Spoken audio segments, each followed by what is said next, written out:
Gracias por acompañarnos en este su programa Acceso Directo. Y el día de hoy vamos a entrevistar al autor del libro El narcotráfico en América Latina. Y para eso vamos a platicar con el doctor Adalberto Santana Hernández, actualmente coordinador del Consejo Académico del área de Humanidades y Artes en la UNAM. Doctor, gracias. Muchas gracias por esta invitación. ¿Cómo define usted las drogas? ¿Solo es el que actúa sobre el sistema nervioso central? ¿O hay más allá?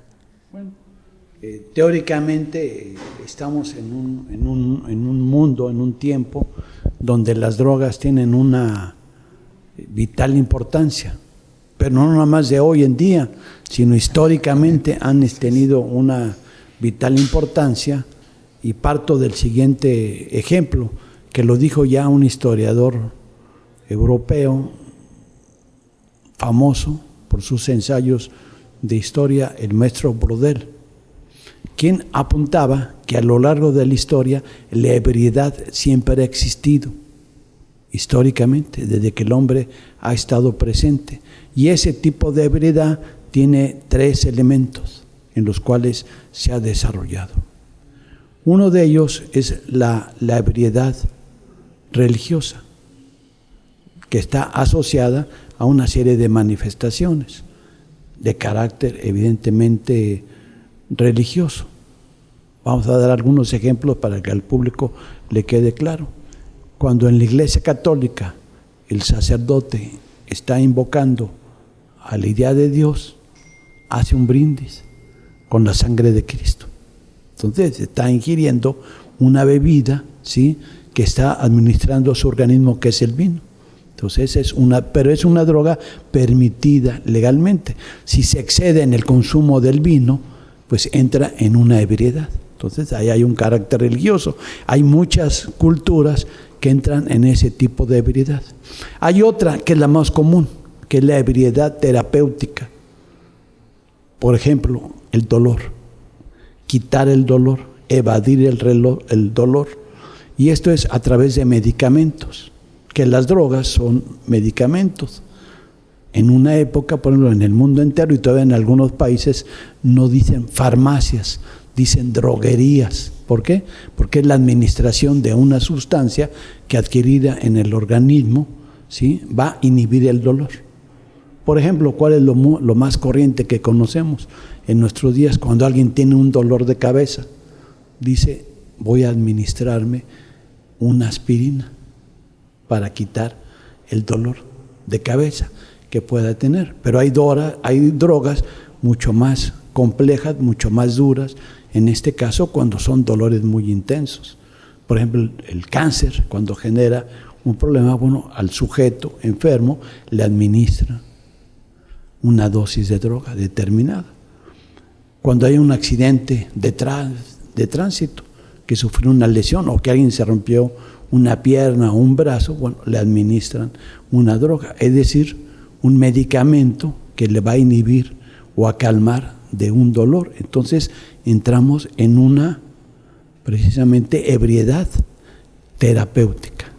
Pero en el siglo XXI se ha hecho mucho más evidente porque se ha visibilizado aquella ebriedad que tiene un carácter ya no terapéutico, ya no ritual, o sea, religioso, sino ahora festivo, que es entrar en una ebriedad que tiene que ver con niveles de consumo de la sociedad, de una sociedad que cada vez busca mayores placeres, y placeres que son químicos, o lo que decía Sigmund Freud, el gran psicoanalista, los llamados quitapenas, aquellos que van a evadir una serie de problemas del sujeto a través de la introducción de una sustancia en el organismo y lo llevan a una ebriedad.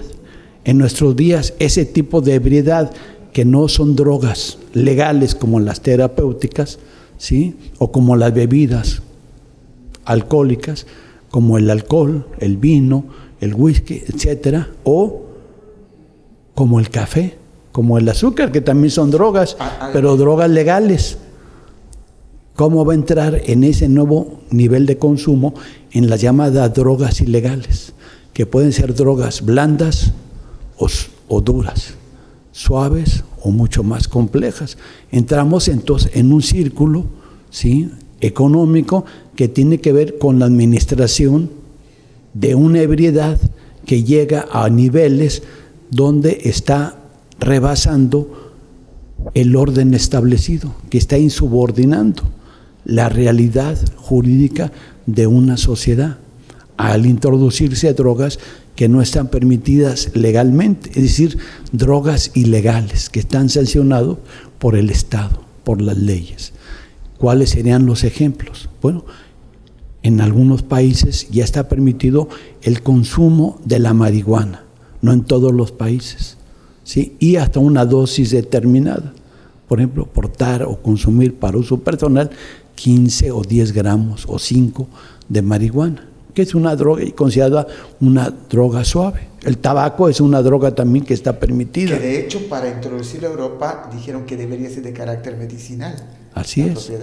¿Sí? O drogas mucho más duras que las que hoy circulan en el mundo entero, como la cocaína, que no es lo mismo que la hoja de coca. La hoja de coca es un producto natural, pero la cocaína es una serie de productos de carácter natural que, administrados con otro tipo de elementos químicos, bueno, generan, con un alcaloide proveniente de la hoja de coca, generan un estimulante como la cocaína. O bien narcóticos como los que se extraen de la amapola, particularmente de la goma de opio, de la amapola, de donde se deriva la heroína o la morfina, que son drogas mucho más duras, que si en un primer momento aparecieron a lo largo de la historia para quitar el dolor de los conflictos militares, de repente en el siglo XXI, en los mercados, en los grandes mercados, es para evadir esa realidad y que alcanzan determinado valor en el mercado ilegal de drogas. O la que hoy se conocen como drogas de diseño. La más reciente que aparece en el mercado, el fentanilo, ¿no?, que genera una adicción tremenda en el sujeto.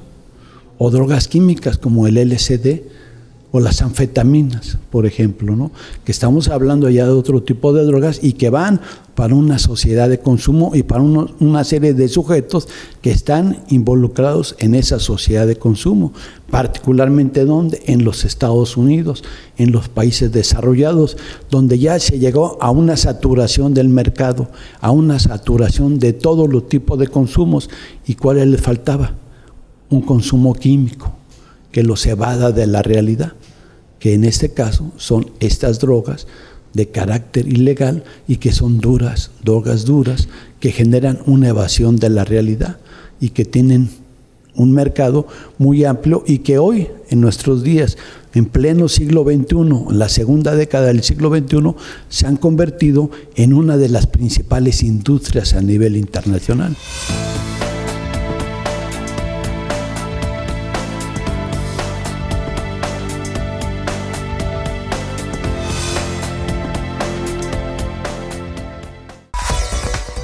Los periodistas Emilio Moller y Emilio E. Moller, con su análisis profundo y lectura entre líneas, nos transportan a ese espacio político y de debate que solo aquí puedes ver. Primera Plana por Teleplay. Viejos amigos en una nueva señal.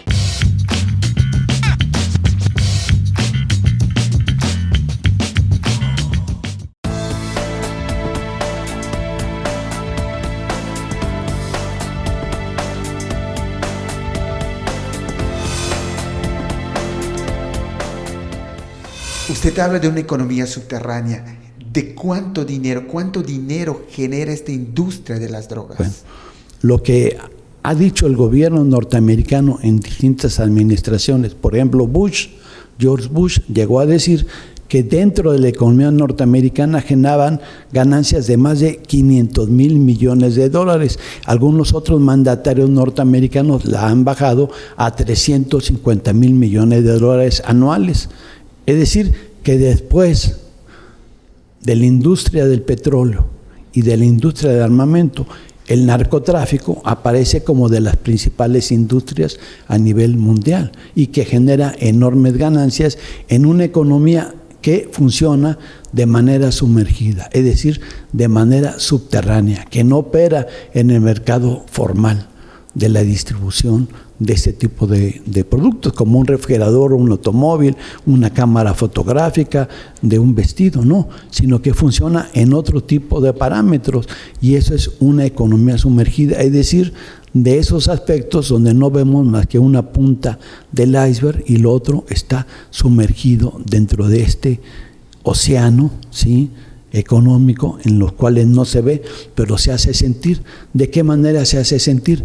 Con el poder de fuego del narcotráfico, de la industria armamentista, de la trata de seres humanos que se involucran en este lucrativo negocio, del blanqueo de dinero que se hace en los grandes centros financieros, en los depósitos que se hacen en bancos importantes a nivel mundial, o en la compra de bienes raíces, porque un narcotraficante no invierte todo en drogas. Hay una parte, un remanente de la ganancia que lo obtiene y la invierte en bienes que fácilmente no puedan ser asegurados y quitarle a los activos del narcotráfico, sino permiten una acumulación de capital y depositadas en otras formas que no representan un riesgo, como si lo representa el mercado sumergido de las drogas.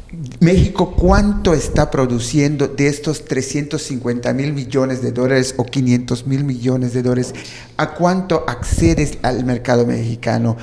¿Cuánto es la ganancia para los, ahora sí, estos industriales ilegales o estos grandes comerciantes ilegales? Sí, esta gran industria, no hay cuentas exactas hasta donde yo tengo conocimiento, porque no se puede medir una economía que está subterráneamente expresada.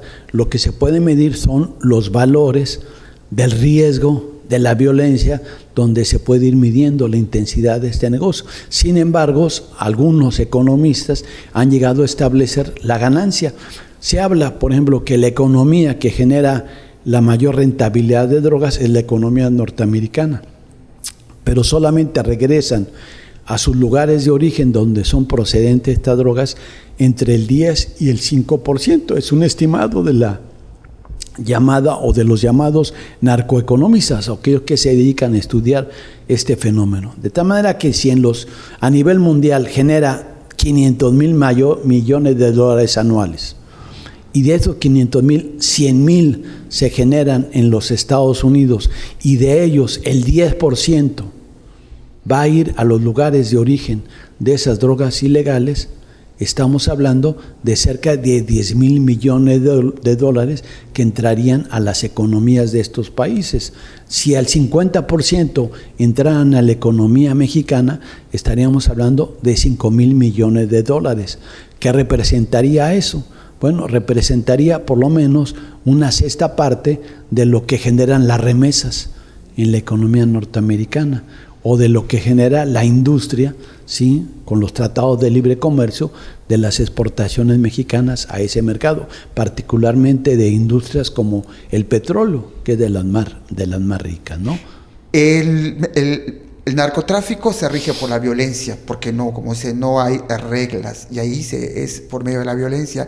¿Usted cree que al legalizar en este caso la marihuana u otras drogas, el presidente Andrés Manuel López Obrador, la secretaria de Gobierno, ha dicho de que se va a hacer lo que se tenga que hacer, como por ejemplo visibilizar y legalizar la marihuana?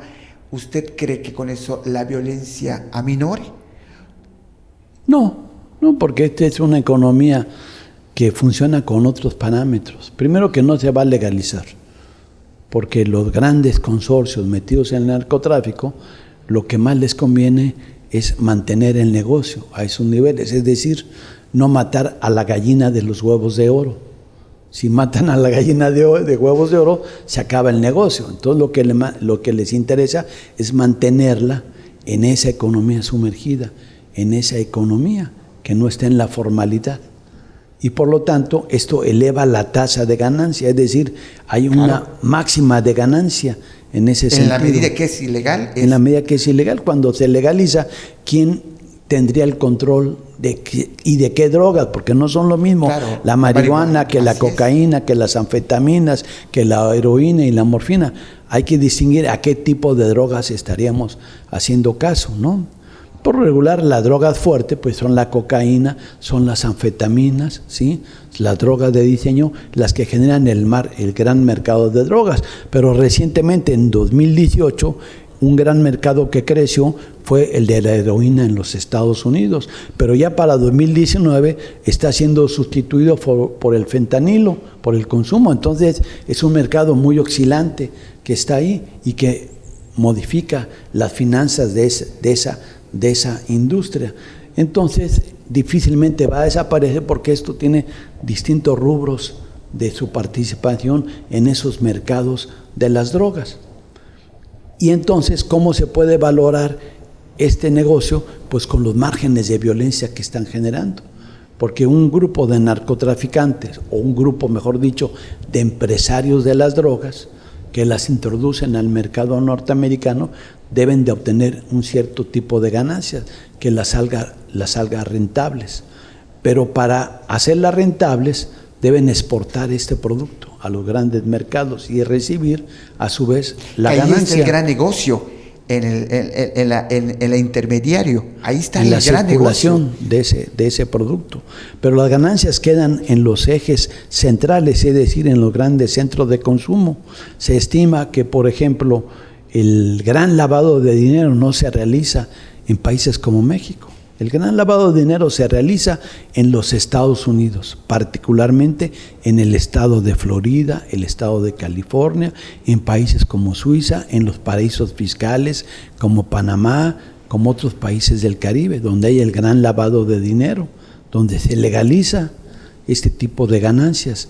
Y sobre todo que en Estados Unidos, son los países centrales y desarrollados, ahí se queda entre el 80 y el 90% de las ganancias. Entonces solamente regresa a países productores como México, Guatemala, Colombia, ¿sí? Pues una parte pequeña de este negocio, pero que aún así, siendo de esta forma entre un 10 y un 5% de ganancia, representa rubros mucho más importantes que otros sectores de la economía.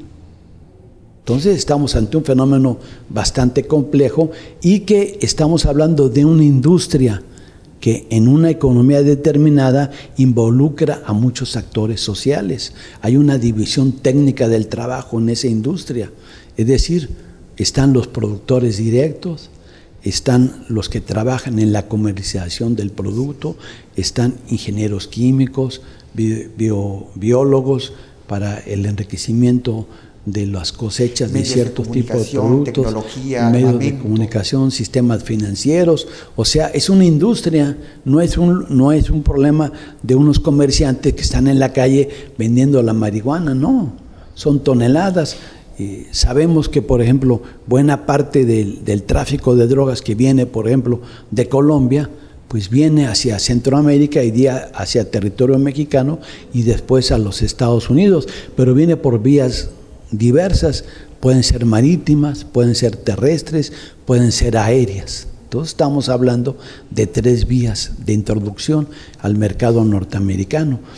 Por ejemplo, en la vía aérea, pues entran a los Estados Unidos aviones completos cargados de drogas que vuelan a una baja altura, que no son detectados por los radares, o también por submarinos que circulan, ¿sí?, por las aguas del Pacífico o por las aguas del Caribe, con tecnología moderna, o también de pequeños traficantes hormigas, utilizando a la mano de obra de los migrantes que se ven forzados a introducirse en ese lucrativo negocio sin que ellos sean narcotraficantes, o campesinos que, por ejemplo, en el estado de Guerrero, por los niveles de alta pobreza que allí existen, se dediquen más a cultivar la amapola que el maíz o la papa, para dar algunos ejemplos de esta índole. Entonces, bastante compleja toda esta economía del narcotráfico, ¿sí?, para pensar que son unos cuantos drogadictos que están en el parque más cercano a la casa de una persona. No, estamos hablando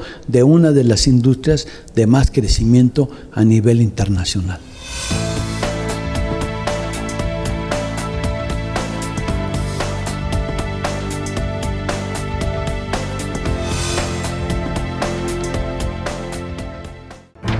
las noticias más importantes de nuestra entidad con información actualizada y veraz. Solo las encontrarás con Freddy Heredia en Yucatán es Noticia.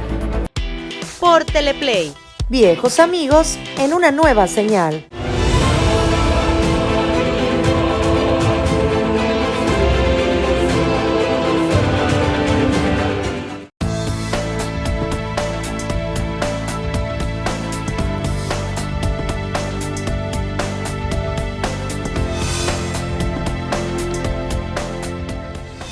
Me llamó mucho la atención igual en su libro, El narcotráfico en América Latina, sobre la cocaína, ¿no? Cómo pasa de lo religioso allá a lo procesado industrial, pero cómo en una parte que era lo religioso, posteriormente la cocaína sirvió para explotar a todas las gentes en las minas de Perú. Inhibían el hambre. ¿Nos puede hablar un poquito de esta historia que aquí está? Lo que pasa es que históricamente la hoja de coca no es una droga. La hoja de coca es como el orégano, la hoja de coca es como el nopal, es un producto natural. Lo que ocurre que en los países andinos donde se genera la planta de coca y donde se puede generar la hoja de coca para de ahí extraer un alcaloide que agregado a otra serie de insumos, ¿sí? Y que genera la pasta base de cocaína, que a su vez puede ser depurada y generar dosis de cocaína, que son las que son llevadas al mercado internacional. En la historia de la hoja de coca viene desde la época prehispánica, que ya existía, pero que había un control en el imperio incaico sobre el consumo de la hoja de coca.